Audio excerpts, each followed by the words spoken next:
que tantos dolores de cabeza nos está trayendo. La intención es la siguiente. Bueno, ante todo me presento, yo soy Gustavo Escurra, soy infectólogo pediatra, trabajo en el Hospital de Niños, estoy a cargo de la sección infectología y la división de epidemiología. Y en la facultad soy tutor de tercero soy jefe de trabajos prácticos de pediatría. Así que lamentablemente me van a tener también el año que viene.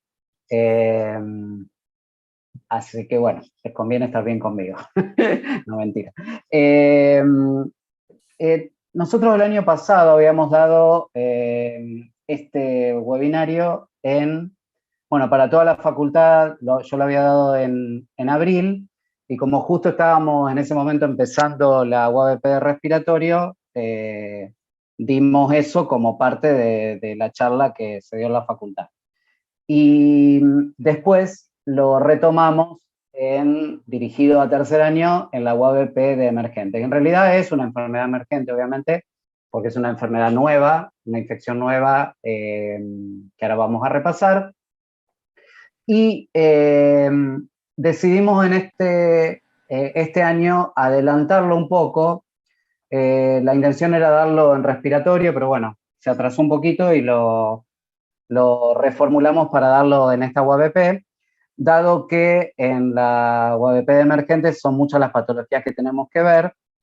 Igualmente, esto es casi un conocimiento general de la patología.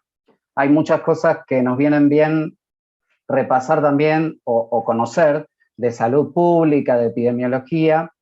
Es imposible abarcar todo en un webinario sin perder, digamos, riqueza en el conocimiento. Y como estamos en tercer año de la carrera, hay varias cosas que yo no voy a hablar hoy. Una de ellas es respuesta inmune y toda la relación con las vacunas, que eso lo vamos a ver en defensa, para que ustedes tengan mejores herramientas para la comprensión. Y creo que está bueno porque de paso sacamos un poco de temas para hoy. Y por otro lado, la parte de fisiopatología la van a reforzar. Yo hoy voy a utilizar algunas cosas de fisiopatología, sobre todo para explicar las manifestaciones clínicas y todo eso, pero lo van a dar con la gente de anatomía patológica en esa UABP de emergentes. Bien, entonces, esos son los temas que no vamos a ver y vamos a tratar de ver todo el resto, ¿sí? Es un poco extenso, voy a tratar de ser lo más claro, corto y preciso posible. Dado que somos muchos, vamos a hacer las preguntas al final. Eso les pido, así lo doy de corrido y ustedes anótense en algún lado las preguntas y después las conversamos al final para, no sé, para que sea más llevadero y por ahí a lo mejor alguna duda se puede eh, resolver durante la charla. Y por otro lado, bueno, creo que no me olvido de nada. Entonces vamos a ver la infección por SARS-CoV-2, este virus pandémico que está provocando esta infección en todo el mundo. Al principio, vamos a empezar haciendo un breve repaso. Si hay alguno de mi comisión, seguramente va a decir otra vez Escurra hablando de esto, pero me gustaría aprovechar para, si es que pasa la diapositiva, para repasar algunas cosas de diagnóstico de enfermedades infecciosas, tipo como una introducción para entender y de paso repasar las herramientas que tenemos para la confirmación de una enfermedad infecciosa. Entonces viene un paciente con un cuadro clínico compatible con infección, generalmente con fiebre. Ustedes saben que hay otras enfermedades, aparte de las infecciosas, que pueden provocar fiebre, y hay infecciones que pueden cursar incluso con hipotermia, o sea, con el otro extremo del control de la temperatura. Pero en general, en los cuadros febriles, uno los asocia con enfermedad infecciosa, y lo primero que hacemos es, con el interrogatorio y el examen físico, localizar dónde está ubicada la infección, qué órganos compromete, para pensar cuál es el síndrome, que eso es lo que estamos tratando de que se habitúen a pensar con síndromes en tercer año, dónde está localizado, y de ahí cuáles son las herramientas que tengo desde el laboratorio general y desde el laboratorio de imágenes, que como dice ahí, si es necesario, no es obligatorio que a cada paciente que tiene una enfermedad infecciosa yo le tenga que hacer un método de laboratorio general o de métodos de imágenes. Muchas veces es cuando es necesario, que por supuesto que es muy útil, y después vamos a ir a tratar de confirmar la infección. Lo más importante para confirmar la infección es obviamente tener una muestra donde voy a buscar el patógeno. Yo el patógeno lo puedo encontrar o hallar, digamos, de dos maneras. Una con métodos directos, o sea, tener el patógeno en la mano, digo la mano como para que se entienda que es el aislamiento microbiológico del patógeno en sí. Tengo una orientación con la tinción de Gram, es coco positivo, se tiñe como positivo, se ve como diplococo. Me explicaron que si yo tengo un coco positivo, diplococo, eso es Streptococcus pneumoniae hasta que se demuestre lo contrario, pero no me dice el laboratorio con el Gram es un Streptococcus pneumoniae, ¿sí? Eso después se confirma con el cultivo, después se hace el antibiograma, entonces el laboratorio me dice, en la muestra que me mandaste, o la muestra, el resumen sería de la interpretación, en la muestra que me mandaste de esputo, se confirmó que la bronquitis o la neumonía que vos estabas diagnosticando es por Streptococcus pneumoniae sensible a penicilina, ¿sí? Entonces yo ya tengo confirmada que esa infección es producida por ese agente patógeno. Tengo otros medios también directos de diagnóstico, como son los métodos rápidos de antígeno. Entonces, esto es muy común, quizás lo han escuchado hablar, en el hisopado rápido para Streptococcus pyogenes en faringitis aguda bacteriana. Yo hago un hisopado, hago una técnica parecida al de un test de embarazo, y en minutos me pueden decir si ese test rápido es positivo o negativo para Streptococcus pyogenes. Y después tenemos las técnicas que vamos a hablar hoy mucho y que ustedes sin duda han escuchado hablar, porque esto ya llevamos mucho tiempo de la pandemia y ustedes lo conocen, son los métodos de biología molecular, como la detección de ADN o ARN por amplificación. La técnica hay varias, pero la más conocida y la que se usa expresamente en coronavirus es la PCR, que se llama reacción en cadena de polimerasa. Es un método directo porque me dice PCR positiva o negativa para SARS-CoV-2, ¿sí? Esos son los métodos directos. Hay otros, ¿no? Pero es tener la confirmación por el hallazgo del microorganismo. Eso sería traducido qué quiero decir con método directo. Y método indirecto es un poco más complejo porque es a través de la presencia en sangre generalmente, en plasma o en suero, por eso se llama serología, las pruebas serológicas, como tengo el anticuerpo, puedo confirmar indirectamente que si hay anticuerpos es porque hubo un antígeno, ¿sí? Ese antígeno sería el agente patógeno y como hay anticuerpos puedo decir que hay antígeno. Entonces, por eso se llama indirecto. Entonces, tanto en coronavirus como en muchas otras enfermedades infecciosas, cuando hay dificultades en el aislamiento o cuando se trata de complementar las técnicas, y eso se los voy a explicar para este patógeno, usamos muchas veces métodos indirectos para el diagnóstico.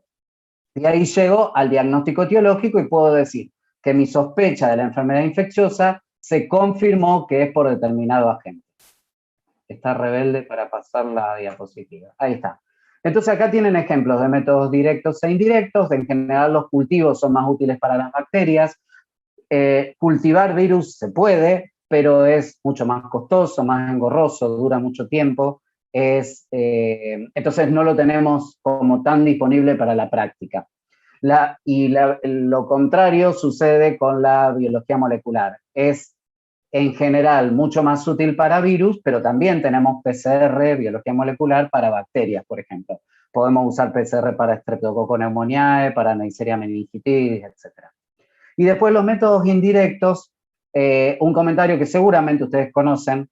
Yo tengo dos inmunoglobulinas o dos anticuerpos que se producen frente a la presencia de este antígeno, que son la inmunoglobulina M y la inmunoglobulina G.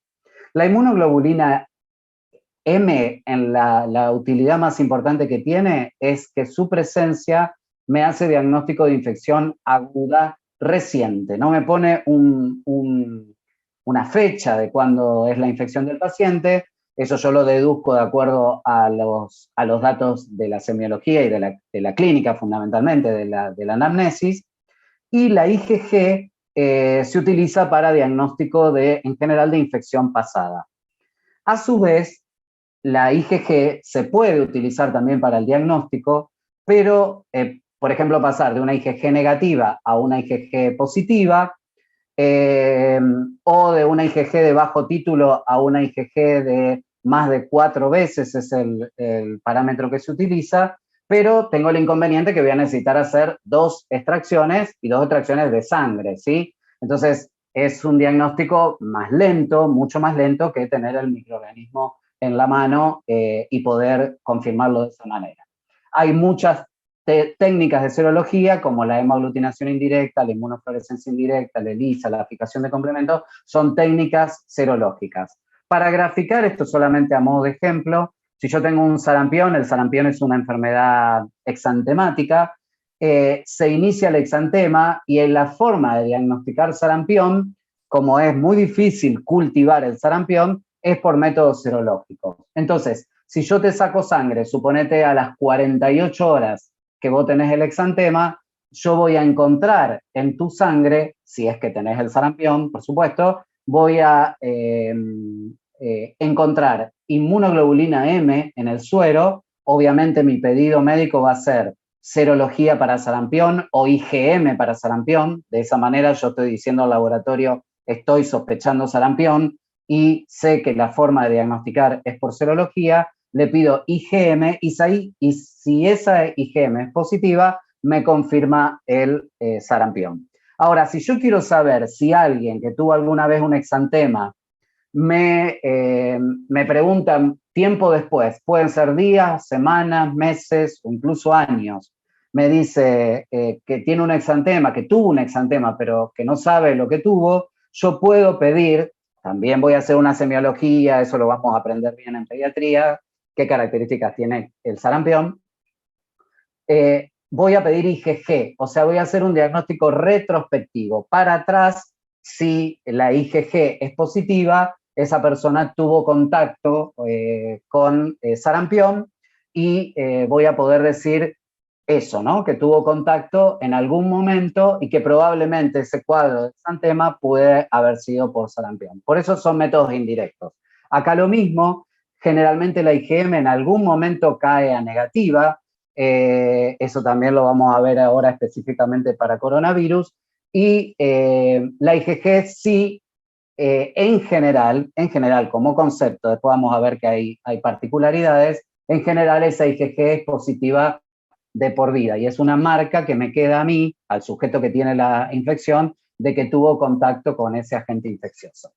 También los alumnos que tienen conmigo tutoría van a decir otra vez, Gustavo, con este cuadrito, cómo hincha con este cuadrito. A mí me parece que este cuadro de la tríada ecológica, gente, huésped y medio ambiente, es muy útil para explicarles, para tratar de explicarle a la gente que la medicina no es matemática, que hay mucha interacción en enfermedad infecciosa, esto es muy claro, entre estos tres pilares que intervienen en una enfermedad infecciosa. Entonces, por ejemplo, en un medio ambiente con alta circulación de virus, como es el coronavirus actual, la enfermedad no se va a presentar en todas las personas igual. Va a depender, tengo mucho o poco de coronavirus. Esa cepa es virulenta o menos virulenta, cómo se transmite la enfermedad y a qué huésped afecta. Afecta a las edades extremas de la vida, a alguien que tiene alguna comorbilidad, esa persona ya tuvo contacto con el virus o con la bacteria, quiere decir, es inmune o susceptible, tiene alguna condición de riesgo, alguna condición fisiológica como el embarazo, es un huésped normal o un huésped inmunocomprometido, tiene alguna enfermedad de base que lo hace más vulnerable. Entonces, esta tríada va a tender a provocar distintas situaciones de riesgo de acuerdo a cómo se nivele estos tres, ¿sí? Yo puedo tener una persona sana, pero con alto inóculo viral, y por ahí esa persona sana que a un amigo de la misma edad no le produce nada, un poquito de dolor de garganta, a él le puede provocar, por ejemplo, una internación por una neumonía, requerimientos de oxígeno, etcétera, ¿sí? Esta interacción es para todas las enfermedades infecciosas. Yo estoy aprovechando ahora para comentarlo acá, ¿sí? Me olvidaba al principio, y ya con esto termino la introducción y vamos a hablar bien específicamente de coronavirus. Me olvidé de mencionar dos o tres cosas. Una, que ustedes habrán visto que yo les subí un glosario. Por supuesto que leer un glosario es feo, es molesto, digamos, porque son todas definiciones, pero a mí me pareció bueno porque hay muchos términos utilizados en la pandemia que ustedes seguramente conocen, hay otros que están empezando a conocer, hay términos de microbiología, hay términos de salud pública muy, muy utilizados, y entonces está bueno, ese glosario es de la OPS y de la OMS, está destinado a periodistas, pero ustedes como estudiantes de medicina tienen que hablar con precisión, eso es lo que por ahí nosotros insistimos un poco. No puedo hablar como la vecina al lado de mi casa, o sea, tengo que hablar con propiedad y ustedes están aprendiendo el lenguaje médico casi todos los días y bueno, está bueno que hablemos con propiedad en términos, en este caso, de enfermedades infecciosas. Muy bien, entonces todo esto, como ven es mucho, es lo que vamos a hablar. No vamos a hablar, como les dije, de respuesta inmune ni de vacunas, y de fisiopatología un poco para interpretar, y después lo van a terminar de conocer más en detalle en la UABP de emergentes. ¿Cómo empezó toda esta historia? Es bastante conocido. Los coronavirus humanos en realidad son agentes conocidos para la literatura médica, son una familia de varios virus RNA que tienen una envoltura, que son de una sola cadena y que son zoonóticos, o sea, se transmiten de animales a humanos, lo pueden padecer los animales, determinados animales, provocarles o no patología, provocarle o no mortalidad, como a los seres humanos. Y esa particularidad hace que por eso se denomina zoonosis, ¿no? Hay coronavirus comunes de muy baja patogenicidad, que son causales de resfrío y de cuadros respiratorios de vía aérea superior, básicamente. Pueden producir también síntomas gastrointestinales, que son los que ustedes ven ahí con letras y números, ¿sí? Los coronavirus son alfa y beta, los que producen patología en los seres humanos, y en el siglo XXI aparecen unos coronavirus más patógenos, más de mayor riesgo. Allá por el año 2002 aparece el SARS-CoV, que es la sigla SARS significa síndrome respiratorio agudo severo, en inglés, por supuesto, con la mayoría de las siglas, muchas de las siglas en medicina. En el año 2010 aproximadamente aparece el síndrome respiratorio de Oriente Medio, por la localización donde se dio, y el patógeno actual, que arranca ya por fines del 2019, el SARS-CoV-2. ¿Y por qué CoV-2? Porque es muy parecido al COVID, que hoy en día, bueno, en ese momento no había otro, entonces se le puso SARS-CoV de coronavirus. Este es muy parecido en su estructura, y por eso se habla de un nuevo coronavirus. Y van a ver, ahora voy a contar algunas de las diferencias con el coronavirus 1. Todo virus tiene la particularidad de que en su replicación se equivoca, eso se llama mutación, o sea, cambios a veces mínimos, pequeños, originan errores en la replicación, cambios de algunos ácidos nucleicos, mejor dicho, de algunas bases, por ejemplo, adenina por guanina. Entonces, de esa manera, sufren alteraciones en la estructura que a veces tienen impacto y otras veces no, son simplemente errores, y ellos continúan haciendo cumpliendo su rol en la enfermedad infecciosa. Esto rápidamente es todo lo que sucedió al principio. Primero los médicos chinos empiezan a ver neumonías de origen desconocido, porque ellos son muy metódicos para el estudio, descartaron que fuera coronavirus SARS, descartaron MERS, y dicen, bueno, che, nos está dando todo negativo los agentes etiológicos más frecuentes, entonces comunican esta situación a sus autoridades, y las autoridades chinas las comunican a los organismos internacionales. Como sospecharon que había una asociación con un mercado de venta de animales, tanto para la alimentación como para mascotas, muy utilizado en esa zona, cierran ese mercado porque tenían el antecedente, y de ahí la importancia que uno siempre dice de la anamnesis, ¿no? De la sospecha, de estar detrás, che, esto es raro, no es habitual, a ver, usted qué contacto puede haber tenido los días anteriores. Entonces, la verdad que con una velocidad asombrosa, la verdad que admirable, ellos cierran ese mercado, empiezan a aparecer nuevos casos y prácticamente cierran la ciudad, la localidad de Wuhan, donde se producían los casos.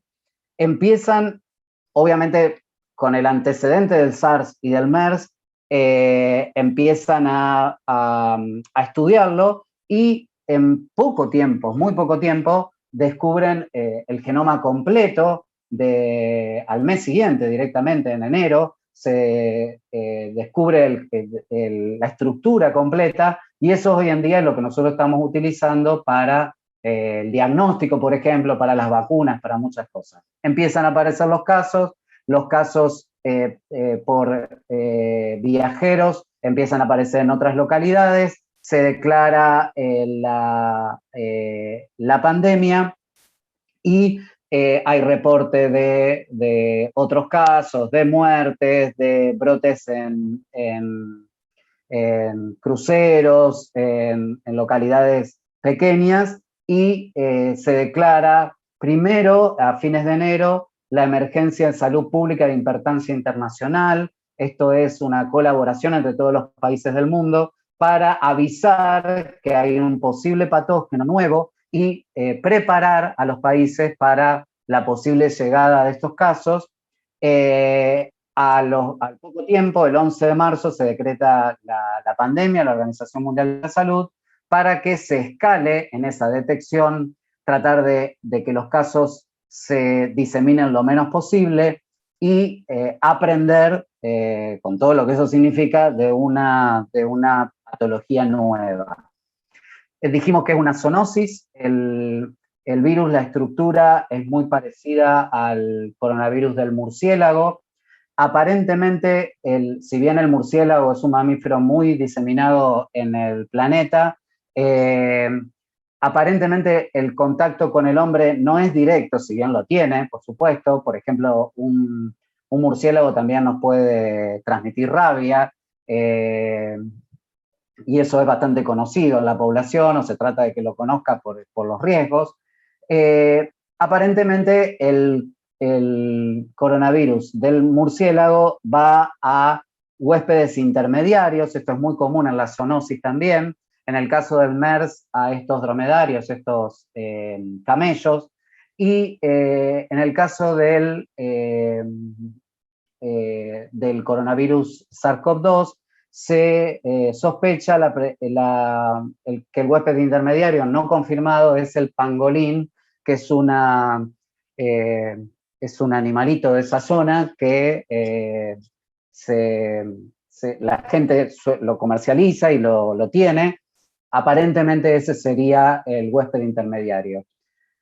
La verdad que la trascendencia es relativamente poca porque hoy es evidente que está en el ser humano y el ser humano, una vez que lo adquiere, empieza la transmisión entre los contactos, ingresan los pacientes al hospital, entonces tenemos riesgos de contagio con el personal de salud, con otros pacientes internados, etc.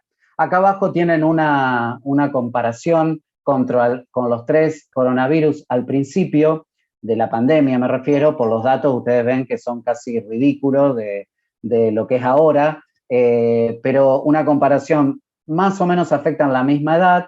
El SARS-CoV también se había visto en niños, en cambio el MERS no, era más del adulto y del adulto mayor.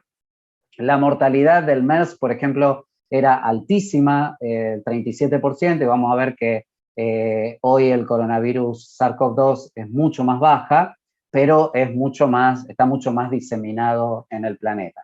Este paso acá tienen una fotito del pangolín, este animal que se sospecha que es el huésped intermediario. Este fenómeno se llama de spillover, o sea, la transmisión de la gente desde un animal a otro y desde ese animal al ser humano. La estructura, les decía al principio, del SARS-CoV-2 es bastante parecida al 1 y al del murciélago, y es por eso que se sospecha esa transmisión, y el pangolín sería, como dije, el huésped intermediario. La misma situación del SARS-CoV-1, esa es una diferencia bastante evidente, que el SARS-CoV-1, si bien es parecido estructuralmente y afectó, como les decía, a todas las edades, en un momento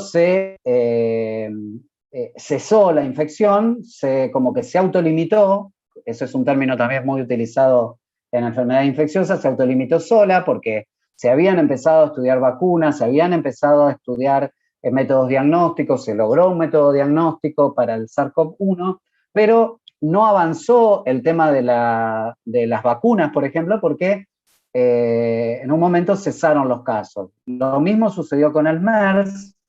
Hoy en día se ven ocasionalmente en el Oriente Medio casos de MERS, pero la diferencia abismal con el SARS-CoV-2 es la enorme capacidad de transmisión y la cantidad de casos, por supuesto. En una pandemia yo primero tengo una zona donde no le llegaron los casos. Salgamos de China, digamos, tenemos un lugar, me avisaron que en China hay un patógeno potencialmente transmisible, en mi lugar yo no tengo casos, después empiezan a aparecer los casos, los primeros casos en general son de viajeros, ahí se debe tratar de contener esa infección para evitar su transmisión. Después empiezan a aparecer los agrupamientos de casos, los primeros contagios. Pasamos a una fase de mitigación, o sea, ya lo tenemos instalado y tenemos que seguir tratando de que no se disemine hasta que llegamos a la transmisión comunitaria, que es la situación actual, donde la transmisión es generalizada y donde ya no hay ningún contacto con ningún viajero ni con un contacto de alguien que viajó, sino que tenemos en la comunidad la infección en distinta intensidad, perdón, intensidad no es el término, distinta prevalencia, distinta incidencia de acuerdo al lugar, pero con transmisión comunitaria clara. En la ciudad de Santa Fe, por ejemplo, la transmisión comunitaria se arribó al diagnóstico de que realmente había transmisión sostenida allá por fines de agosto del año pasado, ¿sí? Muy bien. Este gráfico también seguramente lo han visto, es el famoso aplanamiento de la curva.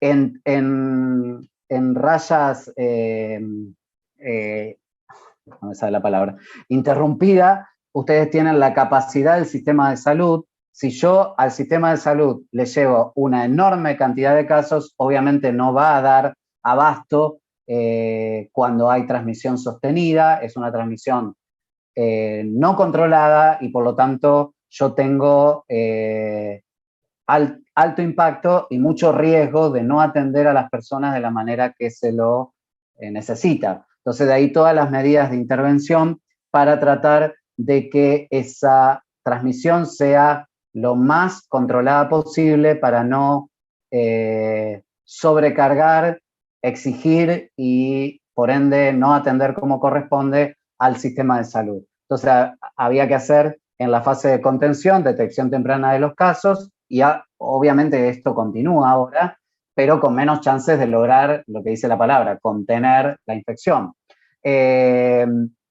Para reducir el riesgo en esa etapa de diseminación en la población. Entonces, comunicar los riesgos, o sea, mucha comunicación para que la gente conozca los riesgos, para identificar rápido a los infectados, para tratar de, en ese momento, cuando eran los primeros casos, implementar medidas de salud para los viajeros, sensibilizar a la población, son todas las herramientas para interrumpir la cadena de transmisión. Bien, con respecto al agente etiológico, acá se los presento, este es una foto de un paper de New England del año pasado, donde ustedes pueden ver la estructura del virus. Tiene proteínas estructurales y no estructurales. La proteína S, seguramente la conocen, es la que le da este aspecto de corona, por eso su nombre de coronavirus. Es la proteína más importante, se llama S por spike, de espiga, es la que le da esa forma y es el antígeno más importante de la estructura del virus.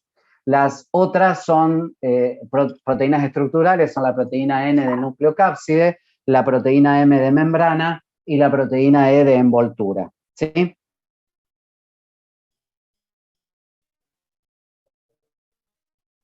Bien, es otras proteínas que se llaman proteínas no estructurales, que son muy importantes, pero en virtud de la necesidad de jerarquizar las más importantes, hablamos de estas 4 que son las estructurales. La proteína S es blanco del diagnóstico, es blanco de la respuesta inmune. Yo también tengo anticuerpos contra la proteína N, que son utilizados también para el diagnóstico en serología, pero la proteína S es, como les dije, la más importante por fisiopatología, por su unión al receptor. El receptor se llama ACE, también en siglas en inglés, enzima convertidora de angiotensina. El ACE2 es el sitio de unión de la proteína S del virus a las células, y es también el blanco utilizado para la fabricación de vacunas. ¿Qué es lo que pasa con este virus? Este virus se adhiere al receptor AC2, entra a la célula, es captado, y como todo virus, comparado con la bacteria, es una estructura mucho más simple, prácticamente solo del ácido nucleico, pero con ese ácido nucleico hace un desastre porque utiliza la misma maquinaria de la célula para fabricar sus propios virus, se aprovecha de la célula utiliza todas sus herramientas para fabricar nuevas copias, entonces se transcribe, se separa primero en distintas subunidades, se replica, se comienza a envolver con las proteínas estructurales, se ensambla y se libera de la célula de tal manera que va a infectar a nuevas células utilizando este mismo dispositivo celular. Entonces es fantástico, digamos, lo que logran, porque logran millones de copias que son liberadas y que infectan rápidamente a otras células. Esa unión al receptor AC2 participa también una serina con ese nombre que ustedes ven a su izquierda, TMPRSS2. Eso es una proteína que facilita la unión al receptor AC2. y de esa manera ingresa a la célula por endocitosis, libera su RNA y, como les explicaba, usa la maquinaria de la célula para producir nuevos viriones, ¿sí? Crea muchos viriones y de esta manera la infección progresa rápidamente. En el pulmón infecta los neumocitos tipo 2, se libera el virus dentro del alvéolo, hay receptores AC2 en toda la vía respiratoria, hay muchos en la nariz y eso es muy importante acordarse porque tiene relación con la fisiopatología, por ejemplo, de la geusia, de la anosmia, que después vamos a hablar. No solo infecta los neumocitos, sino que también produce una endotelitis del alvéolo capilar y eso atrae, acuérdense de lo que vimos en inflamación aguda, en la UAP1, atrae linfocitos, neutrófilos, los recluta, ¿no? Monocitos y macrófagos, y esos macrófagos fundamentalmente, también con el resto de las células, liberan citoquinas como el factor de necrosis tumoral alfa, la interleuquina 1, la interleuquina 6, que son importantes para la fisiopatología de las manifestaciones que les voy a seguir explicando. Hay, ¿se acuerdan? En inflamación hay aumento de la permeabilidad vascular, se activa el sistema de la coagulación, se produce un edema local y edema pulmonar, formación de membranas hialinas y ensanchamiento del intersticio. Hay células por todos lados, de monocitos y neutrófilos, se activa la cascada de coagulación y otra particularidad es al activarse la coagulación, la posibilidad de formar trombos locales y a distancia. Esta liberación de enorme cantidad de citoquinas, incluyendo leucotrienos, oxidasas, proteasas, es lo que se conoce y que seguramente han escuchado hablar de la tormenta de citoquinas, o sea, la liberación de estas moléculas que producen sintomatología muy severa. Dos palabras para explicar algunas cosas que se está hablando mucho en esta época, sobre todo desde la existencia de la vacuna. Como le decía, los virus, y el caso del coronavirus no es una excepción, en su evolución, en su replicación, cometen errores. Esos errores se llaman mutaciones, son cambios en la estructura del virus que algunos tienen poca importancia y otros tienen gran trascendencia en la transmisión, en la gravedad clínica y en este momento mucha preocupación también, no solo por la gravedad de las manifestaciones, sino también por la respuesta a las vacunas. O sea, tenemos disponible un arma de prevención que pudiera fallar si algunas de estas variantes, las vacunas no actúan contra algunas de estas variantes, ¿sí? Las variantes hay varias, son conocidas por el lugar donde primero se detectaron. En la Argentina hay circulación actual de la variante del Reino Unido, fundamentalmente la que más se ha encontrado, de Manaus, en Brasil, de California y la variante de Río de Janeiro. Todavía no se ha detectado la variante sudafricana, pero las otras 4 sí ya están circulando y lamentablemente no solo circularon o han estado presentes en pacientes que tenían el antecedente de viaje o contactos con viajeros, sino que ya hay transmisión comunitaria o de origen desconocido, o sea, cuando no se la puede asociar a una causa, y eso es obviamente preocupante por la posibilidad de instalarse estas variantes y producir mayor número de casos porque son más transmisibles que la variante original, por la posibilidad de producir cuadros más severos o por el riesgo de que haya menos respuesta a las vacunas, ¿sí? El Reino Unido, la variante Reino Unido tiene mayor riesgo de transmisión, de hospitalizaciones y muerte, o sea, es riesgosa fundamentalmente en ese aspecto. Y hay mutaciones también de las proteínas S, lo que da resistencia a algunos tratamientos y algunas vacunas. Hay variantes que comparten distintas mutaciones pero se las clasifica, ahí tienen, no es necesario conocerlo, por supuesto, pero la denominación correcta desde el punto de vista virológico es la que figura ahí entre paréntesis de cada una de las variantes. Con respecto a transmisión, esto es súper conocido, pero yo me quería detener un ratito en explicar algo que seguramente también conocen, pero para que lo repasemos bien. En transmisión respiratoria yo tengo dos tipos de transmisiones. Tengo la transmisión de grandes gotas que se diseminan poco, o sea, que viajan poco y que decantan, o sea, caen por su tamaño, por su peso, digamos.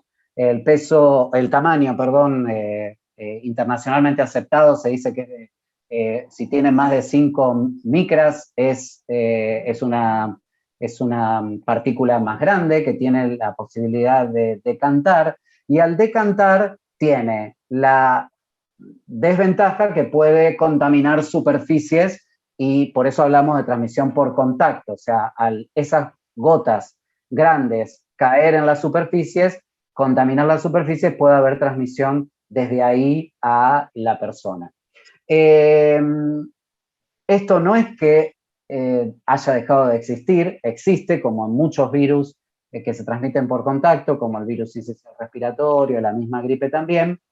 Y la otra transmisión en medicina es, por eso el término no es muy útil para uno dar las diferencias, se lo conoce como transmisión aérea, son las pequeñas partículas, las partículas aerosolizadas, que tienen la desventaja de trasladarse en el aire, digamos, y poder infectar a distancia. Entonces tienen menos chances de infectar por ahí la superficie, pero sí de transmitirse más lejos y no solo estar en riesgo las personas que están cerca de uno, sino las que pueden estar lejos a través del aire.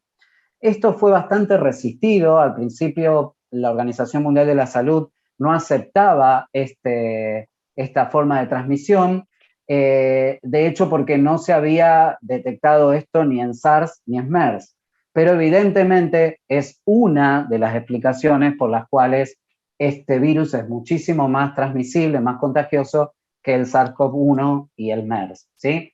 La transmisión por contacto, entonces ya hablamos, la transmisión de contacto hoy es menos jerarquizada, no quiero decir que no exista, pero es menos jerarquizada, entonces se está poniendo mucho más énfasis en, por ejemplo, el uso del barbijo y de la higiene respiratoria, como se dice, cubrirme con el codo cuando voy a toser o estornudar, y el lavado de las manos posterior. Es como que cae en importancia esta obsesión que hay por la limpieza de los objetos, como figura ahí en la foto de la puerta, de la manija de la puerta, etcétera. O sea, el riesgo de transmisión existe, pero es mucho menor que la vía respiratoria. También se excreta por vía fecal, entonces puede haber transmisión fecal oral, como por ejemplo hepatitis A. Esta transmisión es menos frecuente, pero hay que tenerla en cuenta porque el virus también produce y se excreta por la materia fecal. Y después la transmisión perinatal, la transmisión de madre a hijo, poco probable transmisión intrauterina dentro del útero, sí más probable la transmisión después al nacer por el contacto directo con la madre. Este triángulo, recuérdenlo porque quizás también lo conozcan, la mayoría de las personas que se infectan tienen o no tienen síntomas o tienen síntomas leves, a lo sumo moderado. Eso representan más o menos el 80%. Estos son datos de los primeros casos de China, pero que después se vio que en todas las series publicadas de los distintos países donde hay casos de coronavirus, y las publicaciones son similares en estos porcentajes. Entonces, un 80% no tiene problema, pero ¿cuál es el problema con respecto a la transmisión? Que a veces ni consultan. Cualquiera de ustedes, por ejemplo, tiene un poco de dolor de garganta, no va al médico en general para el dolor de garganta, toma un antipirético o algo para el dolor, por lo tanto no se diagnostican y por lo tanto contagian o diseminan esa infección a su contacto. Ese es el problema con el asintomático. No sobrecarga el sistema de salud, pero sí contagia y disemina la infección.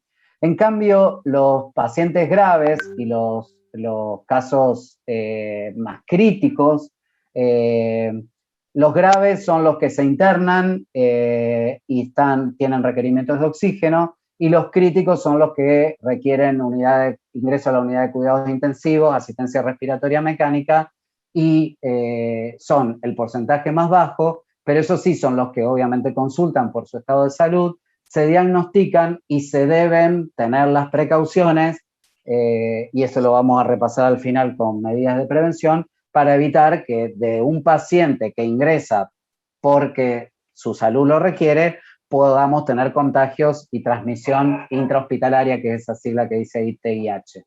Y debemos seguir a los contactos, como todo paciente infectado, seguir a los contactos para ver no solo su estado de salud, sino también para que hagan las medidas de prevención y así evitar la diseminación. Otro término muy utilizado en esta pandemia es el RO, el famoso RO, que sería un índice de reproducción. ¿Cuántas personas contagia una persona infectada? La idea es tratar de que contagie lo menos posible con las medidas preventivas. ¿Qué quiero decir con esto? Que puedo actuar sobre el índice de reproducción para evitar que contagie menos con las medidas de prevención, pero este virus puede contagiar entre 1 y 4 o 5 personas, ¿sí? El término medio es entre 1 y 3. Entonces, esa transmisión a otras personas en general ocurre en los primeros días de la enfermedad y especialmente, y esto también es muy importante que lo conozcan y que lo recuerden y que lo sepan, que se transmite de manera muy importante también 1 o 2 días antes de los primeros síntomas. Obviamente ustedes me pueden decir, ¿y cómo nos vamos a dar cuenta que son esos 2 días? Y es técnicamente imposible, excepto que yo lo estudie a un paciente asintomático y detecte que está en ese periodo, ¿no? Y que me entere que al día siguiente empezó con los síntomas. Pero esto hay que recordarlo porque es el parámetro que se utiliza para los contactos. Vos empezaste con síntomas ayer, por ejemplo, me consultaste a mí hoy, y yo, si sospecho coronavirus, te tengo que decir, mira, sos un caso sospechoso, te vamos a estudiar, vamos a ver si tenés la infección, y decime con quién estuviste las 48 horas antes, porque esas personas, se utiliza la fecha de inicio de síntomas para decir que esas personas estuvieron en riesgo por este concepto, porque hay mucha transmisión del virus esas 48 horas antes de los primeros síntomas. Y, como también muy conocido, la transmisión del paciente sin síntomas existe. Hay mucha evidencia virológica, epidemiológica de que existe la transmisión pre y asintomática. Hay muchas publicaciones, no lo voy a aburrir con esto. Se excreta, como dijimos, mucho más el SARS-CoV-2 en el tracto respiratorio superior que el que el coronavirus 1 y que el virus de la gripe. Es mucho más contagioso y eso es evidente. Y muchos contagian, fíjese este porcentaje, 44% en el periodo presíntomas ya puede transmitir. Y ahora esto lo salteo porque, como les dije, no vamos a hablar de inmunidad, eso lo vamos a ver en defensa. Este gráfico me parece muy, muy bueno porque ilustra lo que ustedes ven en celeste, es el estadio presintomático, y fíjense que contagia mucho más el presintomático que el sintomático. Lo que pasa es que obviamente la dificultad es detectarlo, y obviamente hoy en día no se acepte que yo tenga un paciente sintomático y no le explique al paciente las medidas de prevención para que no contagie a sus contactos. Y fíjense que en verde, mucho más chiquito, son el contagio asintomático. En resumen, existe, pero es mucho menor el potencial, básicamente por la cantidad de virus que existe en el tracto respiratorio superior para producir ese contagio. Acá tienen la comparación con otros agentes, desde el HIV al sarampión. Por ejemplo, el sarampión es muchísimo más contagioso que el SARS-CoV-2. Lo que pasa es que para sarampión tenemos vacunas, tenemos inmunidad, hay personas que ya han tenido sarampión y con este virus recién estamos dando los primeros pasos para lograr el control con las vacunas, ¿sí? Pero hay otros patógenos que tienen mayor mortalidad y mayor índice de reproducción de transmisión a sus contactos. Este gráfico también ilustra, para que quede bien claro, cuál es la carga viral, o sea, la cantidad de virus que alojan las personas infectadas en los primeros días de la infección, y es muy alta en las 48 horas antes, lo que acá se ve en el gráfico como fuera del recuadro. Ya tengo mucha cantidad de virus y especialmente en la nariz en los primeros días de síntomas, ¿sí?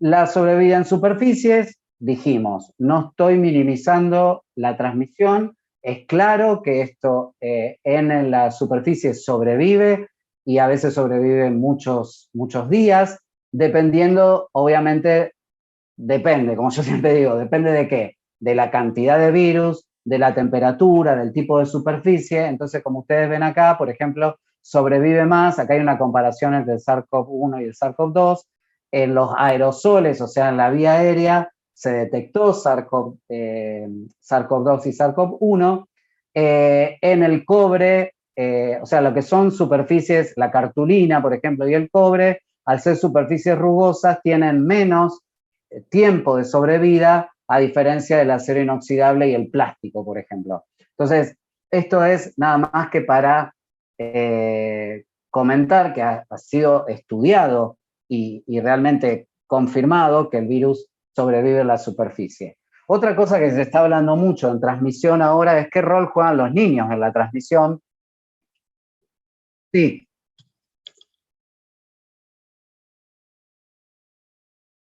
Mira, otra cosa que me olvidé de aclararlo. Eh, eso, no, lo que quería aclarar es que quería dejar las preguntas para el final, sobre todo para que podamos hacerlo ordenado y yo poder terminar todo lo que traje para mostrarles.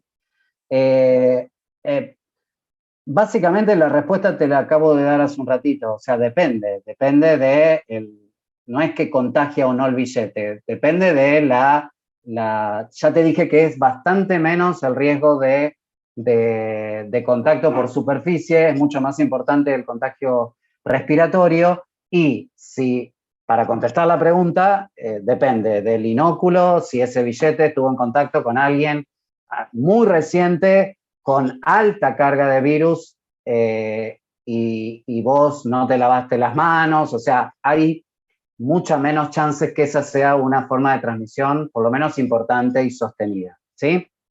El rol de los niños, entonces, en la transmisión, básicamente hay mucha controversia, básicamente porque es diferente el comportamiento de este virus con respecto a otros virus como la gripe, por ejemplo.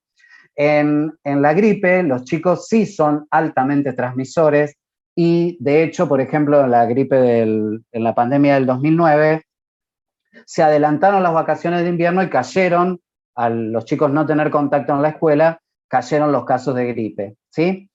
En este virus parece ser, hay mucha evidencia de que los chicos son más víctimas que victimarios, o sea, son contagiados más que contagiar. No estoy diciendo que no contagian, digo, en escala es mucho más contagioso y transmisible el adulto. Y ustedes me pueden decir, bueno, sí, pero el año pasado las escuelas estuvieron cerradas, los chicos estuvieron más con sus familias que con otros chicos, y eso es cierto. Entonces, toda la publicación de la época de la pandemia con las escuelas cerradas era interpretada de esa manera. Está bien, hay menos casos en chicos, los casos son leves, pero los chicos no están yendo a tener contacto o contacto muy estrecho con otros chicos. Igualmente, aún con las escuelas abiertas, se ve que lo que se está viendo, y eso hay datos locales también, nuestros, que la transmisión de la infección no es a gran escala, ¿sí? Yo no quiero entrar en controversia, les explicaba que hay controversias también en la literatura, hay papers o experiencias internacionales donde se ha demostrado una fuerte transmisión, pero son, a mi criterio, son más situaciones de brotes particulares, más que de una cosa de alto volumen, digamos, o de alta cantidad de casos. Después, por supuesto, la transmisión intrafamiliar existe, y como les decía, las personas se contagian entre sí porque comparten la vida diaria, y también fuera, en la comunidad, obviamente, por eso la infección del adulto joven es mucho más evidente por su socialidad, digamos, por la necesidad de trabajo, el contacto con otras personas, es mucho más fácil la transmisión. Y después la transmisión que les había comentado también de la perinatal.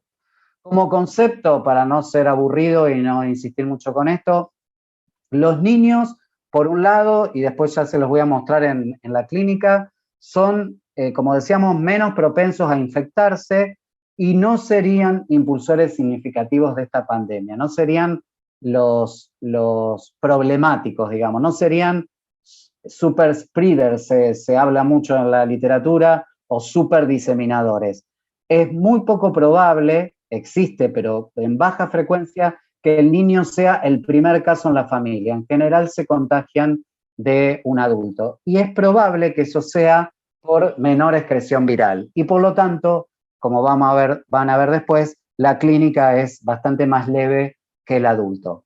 Hay alguna experiencia muy interesante en un pueblito que se llama Bo, en Italia. Estudiaron a toda la población y estén enfermos o no enfermos, al principio de la pandemia, cuando había pocos casos, pero estudiaron a todos y detectaron que los niños no encontraron directamente ningún caso en niños, y sí un 2,6% de positividad en la población general en ese momento donde recién empezaban a aparecer los casos.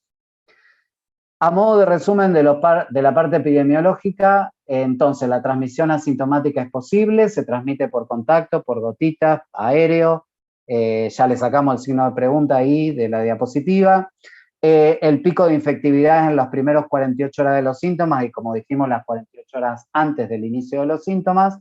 La transmisión, una vez que hay muchos pacientes internados, asociada al cuidado de la salud y que se puedan contagiar los enfermeros, los médicos, nos podamos contagiar dentro de las instituciones, por supuesto, existe. El periodo de incubación, la media es de 5 a 7 días, la máxima es de 14 días. Esto explica por qué las medidas de aislamiento se utilizó al principio de la pandemia, los 14 días, y se los cumplía a rajatabla como medida preventiva para el tiempo que podía pasar entre la persona tuvo contacto con un infectado y que pueda desarrollar síntomas, pero después se vio que la media siempre era 5 a 7 días, y por eso un poco se acortó el aislamiento del infectado a 10 días en vez de 14. Todavía se sigue sosteniendo los 14 días porque es el periodo de incubación máximo para los contactos, ¿sí? ¿Cuál es la situación epidemiológica? Bueno, esto también es muy conocido. Fíjense lo impresionantemente contagioso que es este virus. Hay 143 millones de infectados en el mundo, con 3 millones de fallecidos, en 192 de los 195 países, o sea, está en todo el mundo este virus. O sea, la extraordinaria capacidad es realmente asombrosa de diseminación. La letalidad ha mejorado bastante con respecto al inicio de la pandemia. La letalidad global es del 2,12%, y acá tienen algunos países con sus porcentajes de letalidad. La letalidad sería cuánto de los pacientes confirmados multipliquen 143 millones por lo menos 10 veces, dicen la mayoría de los expertos, que habría de infectados no confirmados, digamos. Algunos datos de países de Latinoamérica. Estos son los datos de Argentina, todos son datos de ayer, o sea, recientes. Hay 2.769.000 casos confirmados, con 60.000, ya pasamos la barrera de los 60.000 fallecidos. Y hay, solo para ilustrar, también es muy conocido, todas las herramientas que tenemos desde el punto de vista estadístico, por eso la importancia de la denuncia epidemiológica de estos casos. El porcentaje de ocupación de camas tiene que ver, y especialmente de las camas de terapia intensiva, es qué capacidad tiene el sistema de salud de poder sostener la llegada de nuevos pacientes. Todos sabemos que una vez que un paciente ingresa a la unidad de cuidados intensivos, por supuesto es de mucho riesgo, y aparte no es que está un día en unidad de cuidados intensivos, en general tiene varios días, o sea que cada cama que se va ocupando y que no se va desocupando, empieza a ser un dolor de cabeza para la atención de los pacientes, y por supuesto todos quisiéramos tener la atención que nos merecemos en el caso de que tuviéramos un cuadro grave. La letalidad es del 2.17% en la Argentina, o sea, muy parecida a la media en todo el mundo. Esta es, en Argentina, al día de ayer, en el recuadro ven a la izquierda los casos confirmados por grupo etario, a la izquierda de 0 a 9 y de 10 a 19, son los casos pediátricos y en adolescentes. Como ven, es un porcentaje bajo, prácticamente nula letalidad o mortalidad. Después empieza a descender, de acuerdo a las décadas de la vida, la cantidad de infecciones, pero empieza a aumentar dramáticamente lo que ustedes ven acá en esta línea, que sería la posibilidad de morir por esta infección. Es exponencialmente peor tener más a partir de los 50 años.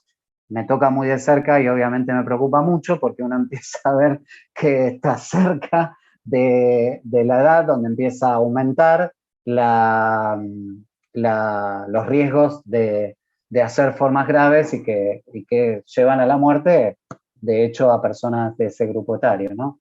Y a la derecha lo que tienen es los fallecidos por grupo etario y sexo. En verde los varones parece que nos morimos más. En general, los varones tenemos más tendencia a ser más frecuentes en las enfermedades infecciosas, y en el caso del coronavirus también se mueren más varones que mujeres en la Argentina y en muchos países. Esto se repite, probablemente porque los varones tenemos mayores comorbilidades de hipertensión, de obesidad, de problemas cardíacos, etc. ¿Sí? Esto es la situación en Santa Fe, para ilustrarle otra cosa que se hace el seguimiento, que es los casos confirmados, y fíjense cómo se ve claramente que desde el 4 de abril al 20 de abril pasamos de tener 305 casos por día en la provincia de Santa Fe a 2.000, si bien unas 48 horas antes hubo 850, obviamente esto preocupa porque a medida que yo tengo más infectados, tengo más riesgo de poder tener casos graves, y hablar del poco control que está teniendo, de los riesgos que eso significa. Y acá un gráfico interesante también, con los datos van a encontrar de lo que se les ocurra, las tasas por 100.000 habitantes, los porcentajes de positividad de las pruebas en relación a la cantidad de estudiados, etc. Acá ven los casos activos de la provincia de Santa Fe desde diciembre hasta abril, cómo van aumentando los casos, y se mantiene relativamente estable, y por supuesto que eso es muy bueno, los fallecidos y los casos activos. Pero si ustedes ven en detalle, desde el 30 de marzo al 20 de abril, va incrementándose, ¿sí? Entonces, eso, por supuesto, genera preocupación. ¿Cuáles son las manifestaciones clínicas? Son muy conocidas, ¿no? Creo que para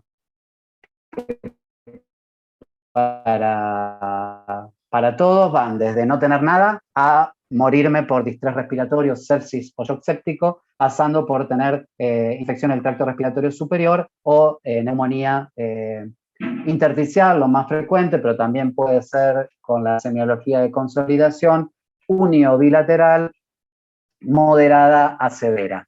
Estas son las etapas de la evolución natural del COVID-19. Creo que no les mencioné al principio, pero creo que también ustedes lo conocen, que COVID-19 es el nombre que recibe la enfermedad producida por el virus SARS-CoV-2.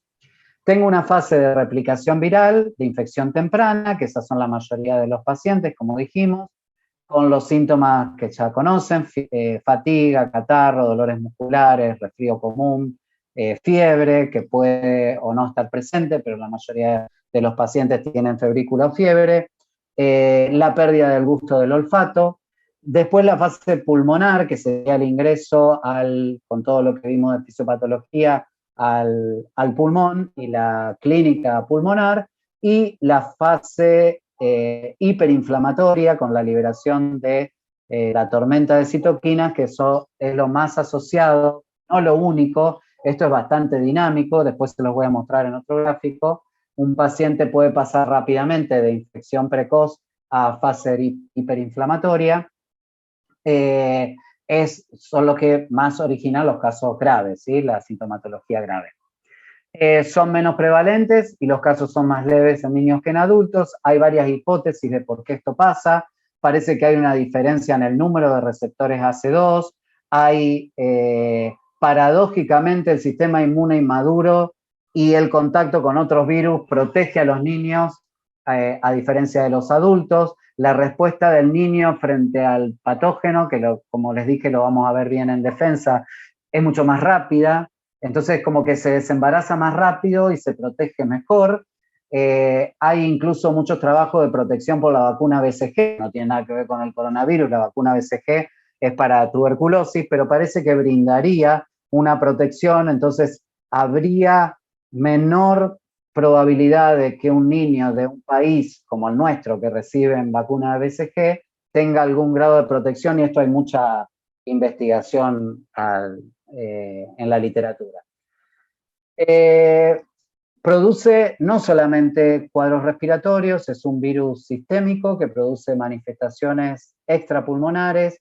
En todos estos órganos, los más importantes son los cardíacos, los renales, por frecuencia en adultos también, compromiso renal, pero también produce endocrinológicos, neurológicos también, muy frecuentes la geusia y la anosmia, las cefaleas también, pero puedo llegar a tener un accidente cerebrovascular, un síndrome de Guillain-Barré que es menos frecuente. Las trombosis que dijimos, que producen trombosis en miembros inferiores, pero que también pueden viajar y producir tromboembolismo en el pulmón.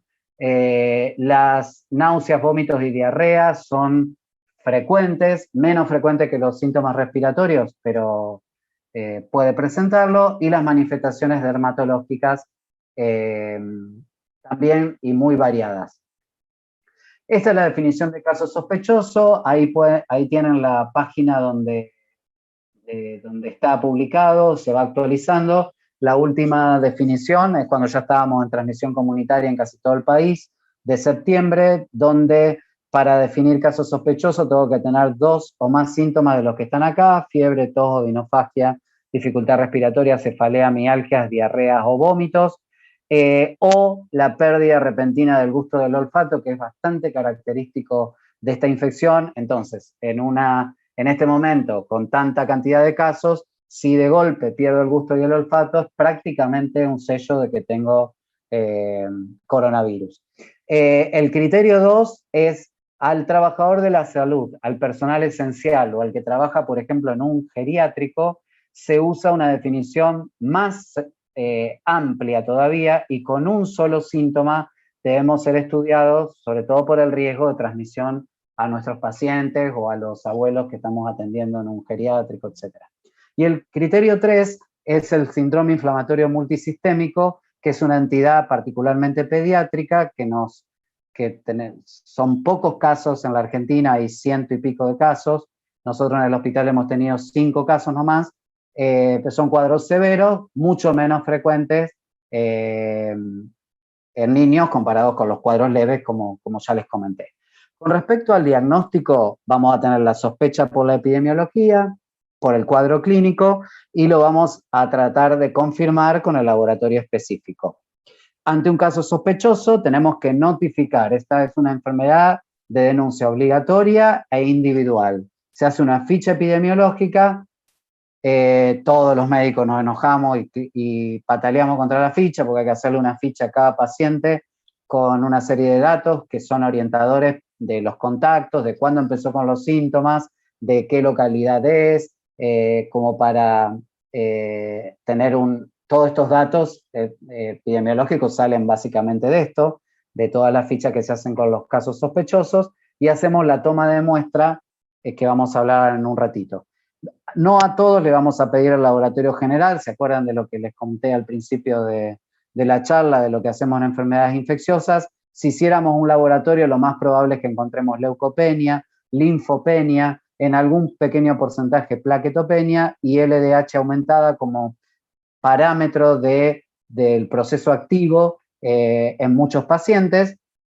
La radiografía de tórax y la tomografía van a poner en evidencia lo que sucede en el pulmón y en algún otro órgano si tuviera sintomatología, y el laboratorio específico, que es básicamente usamos métodos directos, son los más útiles para el diagnóstico de confirmación aguda, es la detección de ácidos nucleicos por amplificación, como les expliqué, el real-time PCR o la reacción en cadena de polimerasa. Ojo, no es lo mismo que proteína C reactiva, que es lo que vimos que es un parámetro de inflamación aguda. Esto es reacción en cadena de polimerasa en tiempo real, se llama, por eso RT-PCR. El método la muestra más utilizada es el hisopado nasal y el hisopado faríngeo. Fíjense que el nasal es el que tiene mayor sensibilidad, pero tiene menor sensibilidad comparado con el esputo y mucha menos sensibilidad con el BAL. Lo que pasa que el lavado bronquialveolar, obviamente no voy a hacer para diagnosticar esta enfermedad una técnica endoscópica que tiene anestesia para buscar en el pulmón el virus, y tiene una especificidad casi del 100%, o sea, altísima. Entonces una PCR positiva es confirmatoria de infección por virus SARS-CoV-2. Es, como les decía, más rédito en el tracto respiratorio inferior, pero la más usada es la vía respiratoria superior. ¿Hay test rápido? Sí, hay test rápido, la prueba de detección de antígenos por inmunocromatografía, del aspirado nasofaríngeo, o sea, del tracto respiratorio superior. Es mucho más rápida, es sencilla, es mucho más barata que la PCR, pero tiene menor sensibilidad. Entonces yo puedo tener un test de antígeno negativo con PCR positiva.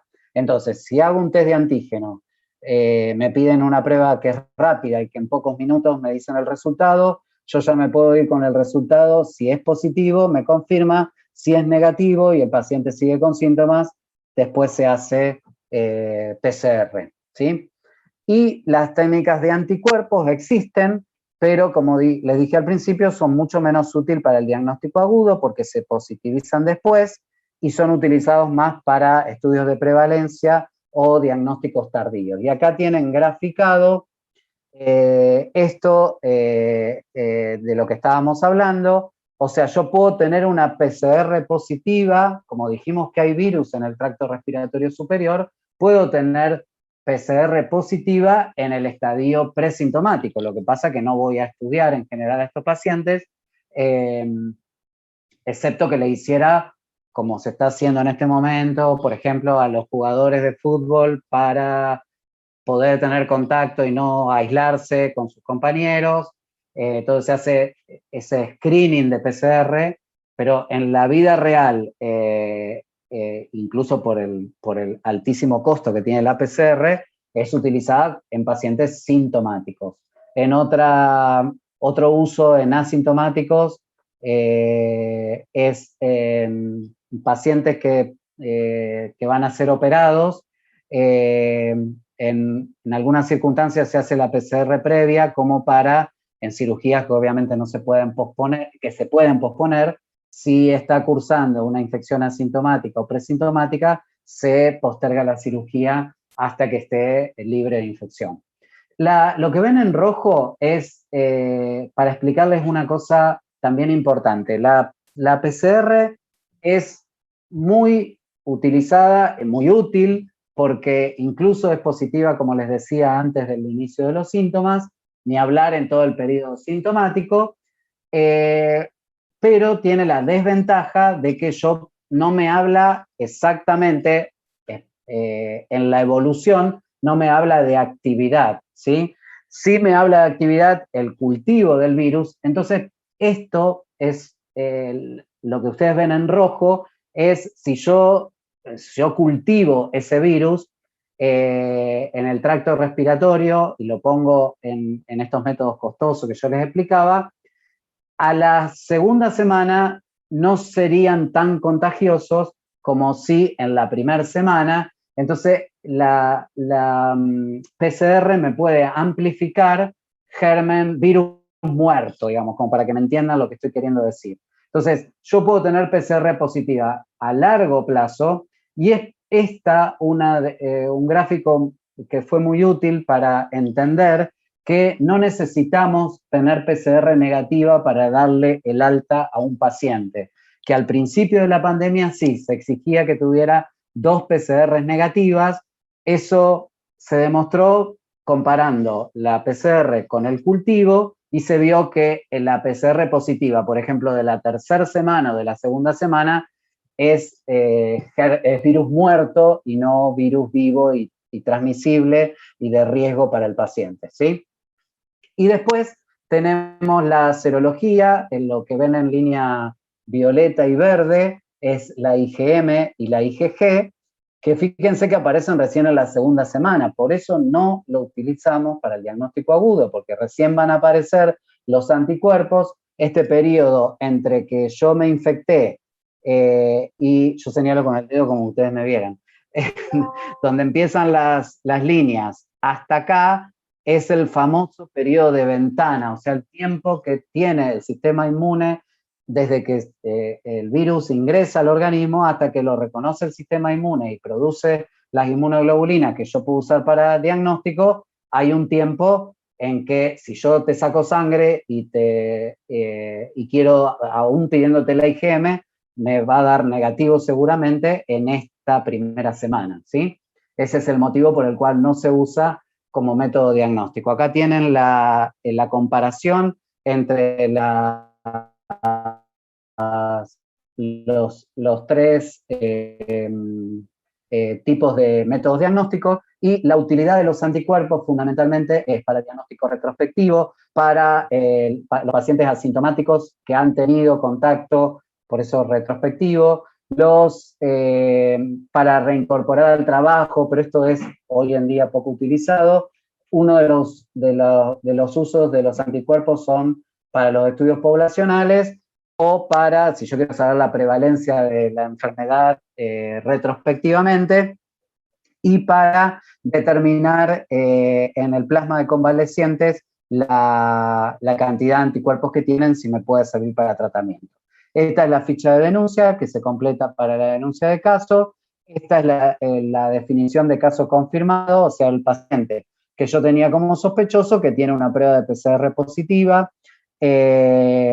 por cualquiera de las técnicas, la más utilizada es la PCR, y también se puede utilizar la definición de caso por criterio clínico epidemiológico. Esa estrategia existe, excepto en estos grupos que la Argentina y muchos países decidieron que sí o sí, a pesar de tener fuerte sospecha, se confirme siempre con el laboratorio en los que se internan, en los que tienen factores de riesgo, en las embarazadas, en los trabajadores de salud y en los fallecidos donde no tengo diagnóstico, se trate por todos los medios de confirmar la infección y no usar el método epidemiológico.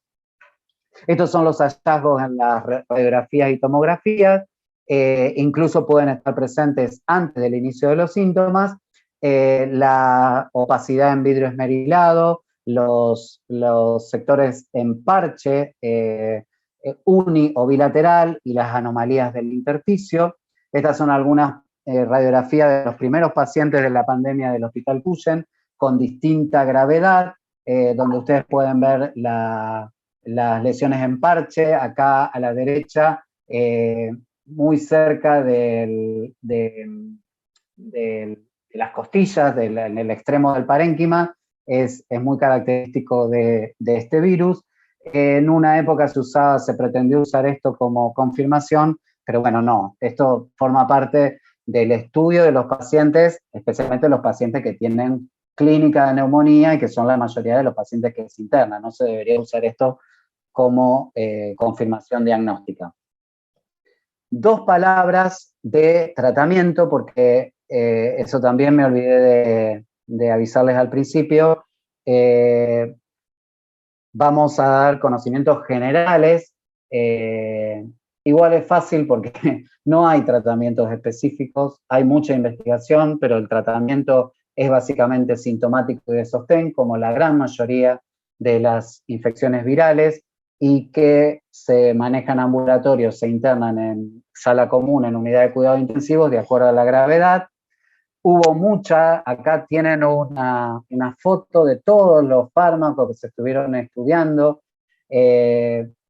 más o menos ubicados en la zona donde actúan en el ciclo de vida del virus. Los que están tachados son los que se usaron al principio y después los estudios demostraron que no eran útiles: la hidroxicloroquina, el Caletra, que es un fármaco que nosotros utilizamos para los pacientes HIV, porque son inhibidores de proteasas, entonces actúan en la proteólisis, como ustedes ven ahí. Después se demostró que no eran útiles. Y tienen otros, desde muy conocidos como la dexametasona. El plasma de convalecientes lo taché, si bien es utilizado, porque hay muchos trabajos que hablan de que no es tan eficaz como se pensaba.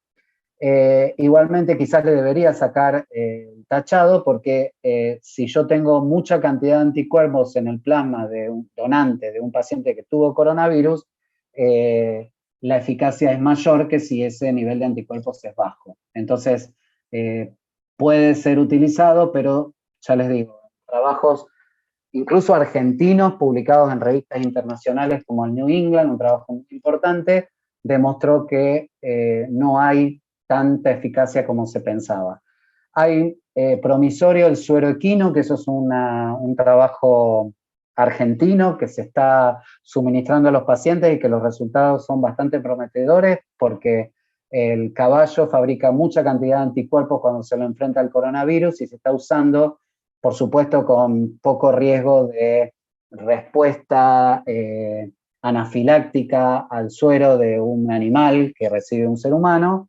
Es un laboratorio argentino el que produjo este suero y se está utilizando con bastante buenos resultados. Los famosos corticoides, la dexametasona, por ejemplo, sí demostró utilidad, pero no al principio del inicio de los síntomas, porque incluso puede aumentar la carga de virus, o no la carga de virus, sino de disminuir el clearance biliar, o sea, que se vaya más rápido el virus, lo pueden lentecer. Entonces lo tengo que usar en pacientes que se internan, que tienen neumonía, para reducir la inflamación y evitar el pasaje a las formas severas en respirador. Y eso sí se ha demostrado y por eso se utiliza en la práctica. Ivermectina, nitazoxanida, los antiinflamatorios también útiles, pero muy caros. El Remdesivir es un antiviral que también se duda hoy en día de su eficacia. Al principio de la pandemia se pensó que era promisorio. Son fármacos que todavía siguen en estudio, pero yo diría que tienen un uso realmente limitado en esta infección. Acá de nuevo, para aclarar en qué lugar de la fase, yo no uso corticoides en la fase precoz, les expliqué por qué, ahí serían útiles los antivirales, y la inmunomodulación, por ejemplo, o sea, los anticuerpos monoclonales, los fármacos antiinflamatorios, más en la fase grave de tormenta de citoquinas. El Recovery y el Solidarity son estudios mundiales que son los que han demostrado, y eso está muy bueno, la colaboración internacional en los estudios en los distintos países ayudó a demostrar, aumentando el volumen de pacientes, el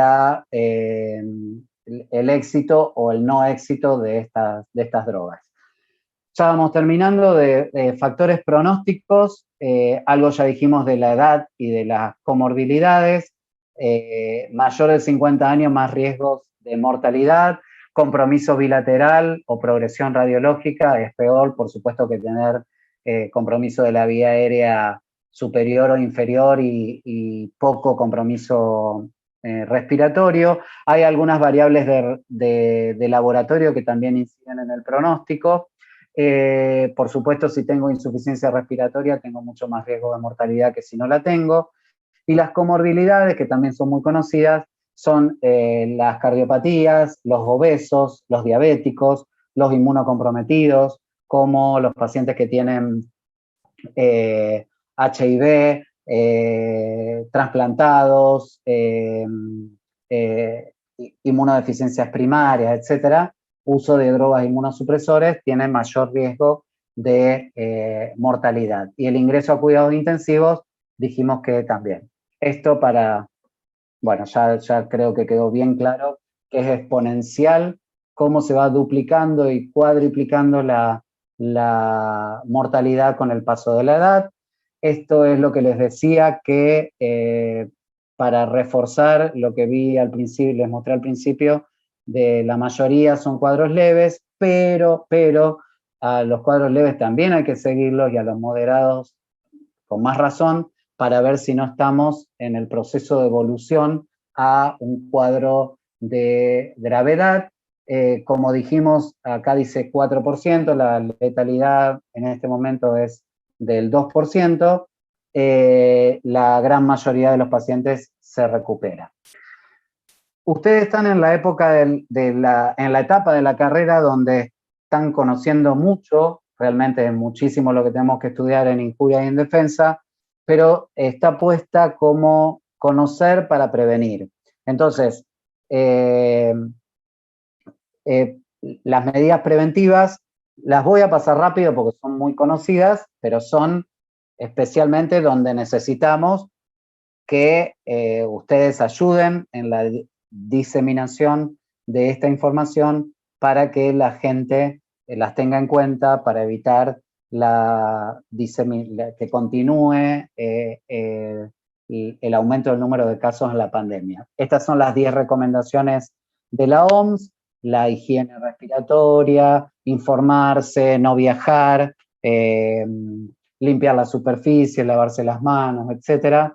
Cómo, qué hacer si no me siento bien, trato de no circular, de quedarme en mi casa y llamar al médico, hacer las medidas de prevención con los contactos. Si tengo dificultad respiratoria, por supuesto, buscar la atención médica enseguida. Parece mentira, pero hubo que refrescar cómo hay que lavarse las manos y desinfectarse las manos para disminuir el riesgo de transmisión. Hubo que adaptar las salas de espera de consultorios, de los hospitales, para que el famoso triage, o sea, que haya un circuito separado para los pacientes respiratorios de los no respiratorios. Esto a veces se puede, a veces no se puede, desde el punto de vista edilicio. Hacerlos pasar por un lugar donde se pueda ver con un personal de salud que esté protegido, ni hablar si uno tiene que hacer una técnica de aspirado o de hisopado nasofaríngeo.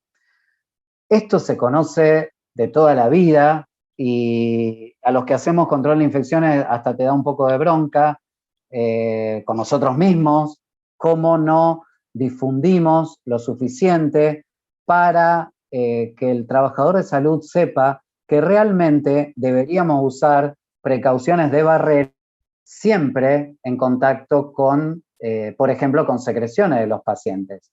Y el lavado de manos, el descarte de agujas adecuado, estas deberían ser cosas de la práctica diaria. Lo que pasa es que ahora nos atacó porque sabemos que no hay una prevención, recién ahora están apareciendo las vacunas, a diferencia de otros virus donde como personal de salud somos vacunados para la gripe, entonces minimizamos un poco la posibilidad de contagiarnos de gripe dentro de la institución, pero esto debería ser cosa de todos los días en los hospitales, las precauciones universales, que hay precauciones de contacto y qué se hace con la habitación, cómo se limpia la habitación, etcétera, para muchas enfermedades, no solo para COVID-19, las precauciones de gotas para muchos patógenos, el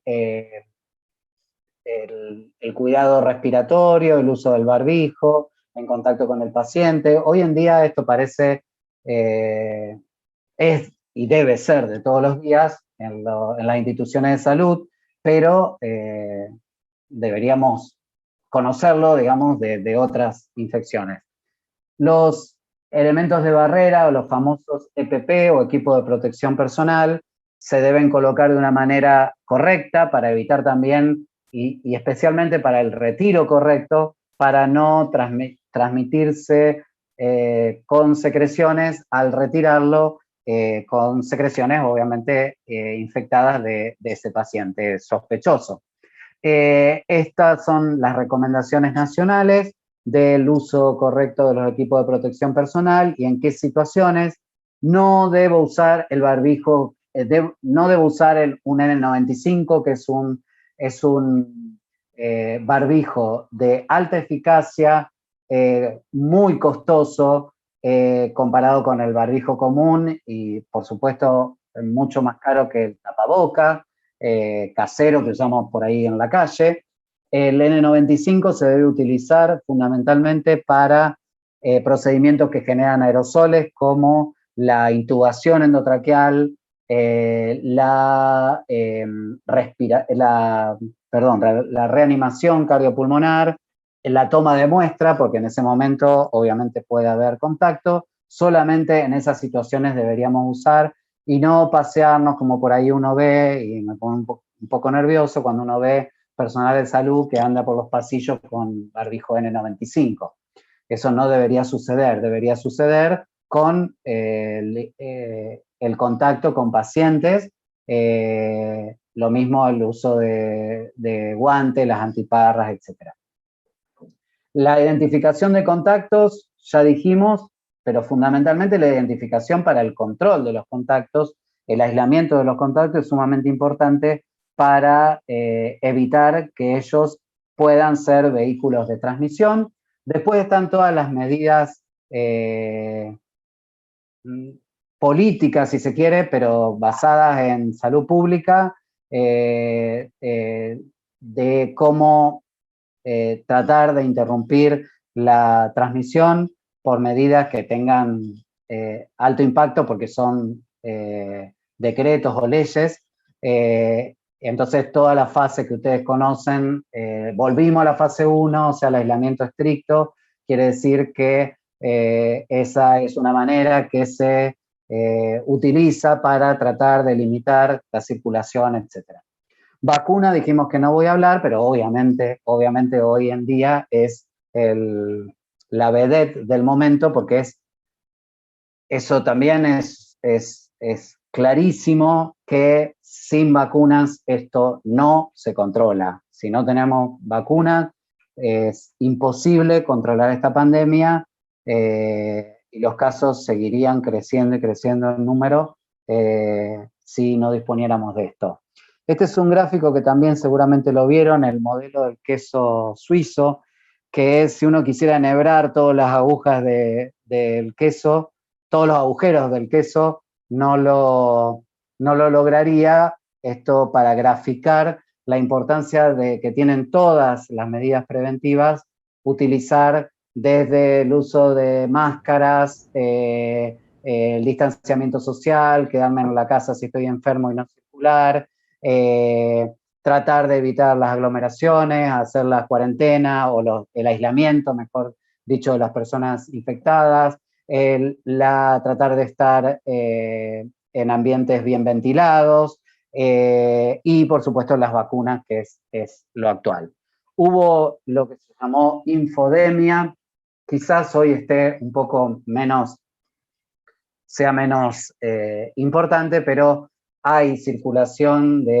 hubo mucha circulación de mala información, desde cosas muy hasta graciosas, digamos, hágase gárgaras con agua y sal y eso elimina el virus, pulverice todo lo que está a su alrededor,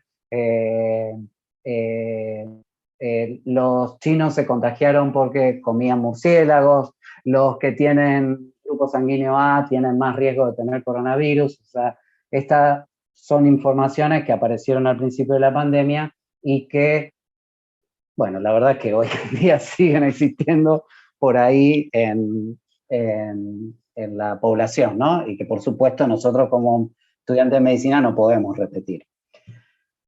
Hay momentos que parece que la pandemia tiene mucho más negativos que positivos y en cierta manera es cierto porque hay muchas consecuencias de esta infección, consecuencias económicas, aumento de pobreza, gente que no puede trabajar, que no puede hacer sus changas, las consecuencias psicológicas en todas las edades, en los que tienen la infección y en los que no la tienen, producto del aislamiento, del encierro. Una cosa muy importante y lamentable que pasa es disminución en las coberturas de vacunación. Eso nosotros también lo vimos en nuestro hospital. Y los riesgos de que aparezcan, y de hecho tuvimos enfermedades que no veíamos, como meningitis por hemófilo influenza, vimos en la pandemia, por chicos que no habían sido correctamente inmunizados, o sea, con enfermedades prevenibles, los miedos a concurrir a las instituciones de salud y por lo tanto menos controles médicos y consultas tardías con casos avanzados, eso lo hemos visto. Y acá yo no quiero echarle la culpa solamente a la gente. Nosotros también tenemos culpa en que por miedo y por medidas muy restrictivas hemos nosotros limitado las consultas en las instituciones, tanto en los hospitales como en los centros de salud. Entonces creo que hay que reflexionar mucho sobre esto porque tendríamos que tener con las medidas de protección, los riesgos son menores y deberíamos abrir más el sistema de salud para la gente, para evitar que consulten tardíamente con un cáncer avanzado, con una peritonitis o con complicaciones de un aborto espontáneo por el miedo a ir a la institución o porque nosotros le ponemos barrera para que consigan el turno. Lo que ustedes están viviendo en carne propia, la limitación de las prácticas asistenciales, eso por supuesto que no se aprende medicina de la misma manera como estamos haciendo ahora que si estuviéramos viendo pacientes. La infodemia sin duda ha sido mucho más perjudicial que beneficiosa y lo puse con mayúscula, la inequidad está en todo momento. Los países más pobres les cuesta acceder a las vacunas más caras, los países que producen las vacunas las usan en su población y tienen menos tendencia a entregarla a los países de menores recursos. La posibilidad que ustedes tienen hoy de estar hablando conmigo es porque tienen una cámara, porque tienen un celular o porque tienen una computadora, y eso no lo tienen todos los alumnos, no lo tienen todos los universitarios, no lo tienen todos los niños, ni hablar, con la pobreza que hay en nuestro país. Entonces, bueno, sin duda hay muchos aspectos negativos, pero vamos a ponerle pila y onda, y hay realmente aspectos positivos. Esto de recuperar hasta cómo tengo que toser, estornudar, el lavado de manos, la información libre, aunque muchas es en inglés, la gran mayoría, hay mucha literatura en español, gratis, uno aprieta busca algo y enseguida aparece, es accesible, incluso aparece antes de que sea enviada para publicación. Eso es fascinante, la verdad, para el que le gusta estudiar y leer y interiorizarse de lo más actual. Las precauciones universales, como le expliqué, eso es beneficioso. Ojalá llegue para quedarse, que nosotros nos protejamos, los agentes de salud en los procedimientos, la limitación de circulación, que haya menos gente dando vueltas, para ser en claro, dentro de las instituciones, es bueno también, es malo porque, como les decía, pone barreras para el acceso, pero es bueno para trabajar como corresponde, hacer un diagnóstico más completo en patología viral respiratoria, nosotros lo estamos viendo, y poder hoy en día tener una PCR para coronavirus y también PCR para otros virus respiratorios en pediatría es muy importante porque es la patología más frecuente, viral respiratoria, y especialmente en esta época. La conciencia de la importancia de la vacunación, a pesar de que existen los antivacunas, creo que la gente va tomando conciencia de la importancia que tiene para el control de una enfermedad la existencia de una vacuna y el rol del Estado en la coordinación y en la asistencia, en algunas cosas discutibles y por supuesto, otra de las cosas que me olvidé de avisar, que la idea obviamente no es, este tema está muy politizado, y yo no quiero entrar en esa, a pesar de que uno tiene por supuesto su opinión sobre la oportunidad, el tipo de exigencia, podemos estar de acuerdo o en desacuerdo, incluso entre nosotros, pero es un aspecto positivo que el Estado tome este tema como propio y que facilite la disponibilidad de recursos, de equipo de protección, por ejemplo, para la atención de los pacientes, ¿sí? Bueno, eso es todo. Yo le habías dicho, bueno, hay cosas que no sabemos, hay muchas que conocimos. Esto al principio de la pandemia fue mucho menos lo que yo pude explicar, se ha adelantado mucho, hay muchas cosas que se han avanzado y hay otras que quedan por saber, y bueno, como todo en una enfermedad nueva, hay mucho por conocer, mucho por demostrar, por ahí se dan pasos para adelante y hay que retroceder, por ejemplo, lo que les explicaba de eficacia de drogas, de tratamientos, etcétera, y todo lo que se abre ahora con el tema de vacunas que vamos a conversar en defensa, ¿sí? Bueno, eso es todo. ¿Preguntas? Esperen un cachito que busco, que no entiendo acá. Perdón. Esperen que no encuentro dónde está. A ver, voy a dejar de compartir. ¿Preguntas? Profe, yo tengo una pregunta.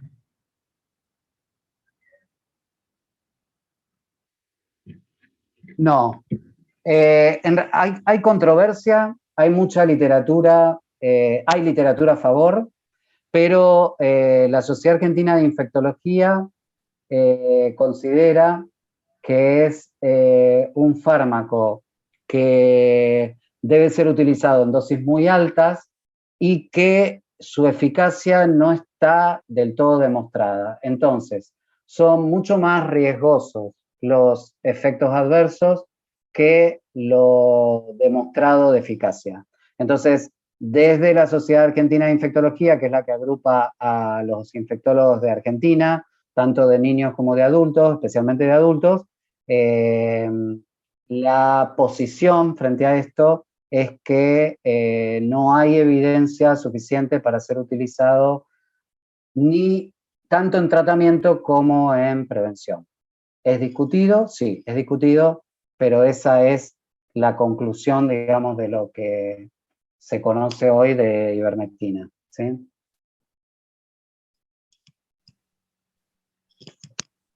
¿Alguna otra Profe, pregunta? Sí. las manifestaciones extrapulmonares,